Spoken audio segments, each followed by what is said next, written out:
Nos encontramos en la Facultad de Ciencias Económicas de la Universidad Autónoma de Santo Domingo, donde estaremos entrevistando al licenciado John García sobre el fraude bancario contra el Grupo Progreso. ¿Conoces el fraude contra el Grupo Progreso? Bueno, sí. Tú sabes que recientemente estalló nuestro medio de comunicación. Se dice que es un proceso que venía ya desde hace muchísimo tiempo y que el Estado como tal, los diferentes gobiernos y las diferentes autoridades bancarias lo conocían. Sin embargo, lo habían ocultado y bueno, muchas veces se habían hecho algunas operaciones para salvarlo. Sin embargo, vimos cómo esto salió a la luz pública, porque obviamente que ya la crisis que se venía generando y los problemas al interno de ese banco pues dieron lugar simplemente a que se sacara a la luz pública. Nosotros entendemos como sociedad es un engaño que se le hace, es un fraude, es un acto criminal. Lamentablemente en las instituciones y las leyes este tipo de daño, este tipo de crimen pues tiene una calificación yo diría muy leve en cuanto a lo que tiene que ver con el castigo, con las sanciones que reciben los comisarios de estas acciones. Y yo creo que eso es lo que más llama la atención a la sociedad, o sea, quizá el grado de impunidad que hay a este tipo de personas que cometen estos hechos, porque fíjate que mucha gente que se roban cosas de muy poca plusvalía, de muy poca cuantía, pues reciben penas mucho más drásticas.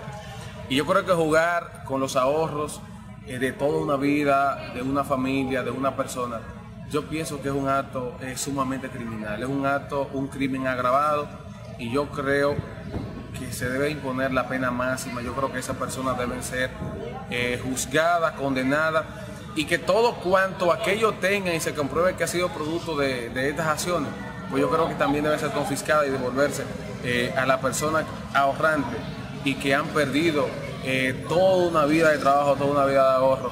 Y yo creo que eso es lo que la sociedad dominicana exige, y toda sociedad a nivel mundial, porque no solamente aquí ha sucedido, sino vimos también en los Estados Unidos y en muchas partes también en Europa, cómo colapsaron diferentes bancos, efectivamente por el mal manejo, por las réplicas que al igual que aquí se dio, de las personas que tenían la responsabilidad del manejo de esas entidades financieras. A modo reflexivo, ya luego de la evaluación del impacto que esto tiene en nuestra sociedad, ¿cómo podemos o cómo puedes tú plantear medidas o actitudes que podamos implementar para no dejarnos influenciar dañinamente por estas actitudes, por este tipo de acciones? Mira, yo pienso que lo primero es la formación. Efectivamente, personas que se prestan a este tipo de cosas son gente que no tienen el más mínimo nivel de conciencia, y eso tiene su explicación, su origen, creo yo, en la formación de ese hogar y en las diferentes entidades académicas por las que ha pasado. Fíjate, yo siempre he dicho que no hay abogados ladrones, que no hay ingenieros ladrones, que no hay médicos, ni manejadores administradores de bancos ladrones, sino que hay ladrones que se hacen de una profesión, que se hacen de un puesto, de una función, para desde allí entonces ejecutar su modalidad, su principio, su costumbre, que ha sido la sustracción de cosas que no le pertenecen. Entonces yo creo que la sociedad en ese sentido tiene que ser más drástica, imponer sanciones, no solamente sanciones morales a quienes hacen este tipo de cosas, porque fíjate que en cuanto a esto tenemos la sociedad dividida. Unos que lo veneran porque recibieron algún tipo de beneficio de esa persona, ya sea por ejemplo muchísimos medios de comunicación que recibieron por ejemplo publicidad, fundaciones que recibieron por ejemplo ayuda, muchísimos patrocinios por ejemplo de actividades, artistas, y yo creo que ahí entonces se divide la correlación de opinión, y yo creo que la sociedad debe de estar a una. Independientemente de que yo me haya beneficiado de ti o no, si hay un daño punible, yo tengo que ser diferente a eso. O sea, repudiar esa acción, esa actitud criminal, esa actitud antisocial, que es ilícita, que se ha producido. Y yo creo que esos principios deben ser innegociables.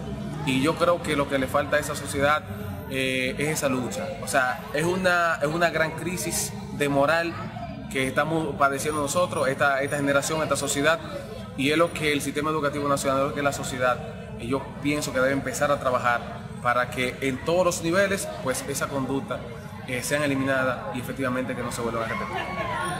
Estas han sido las reflexiones del licenciado John García en esta Facultad de Economía sobre el fraude bancario contra el Grupo Progus.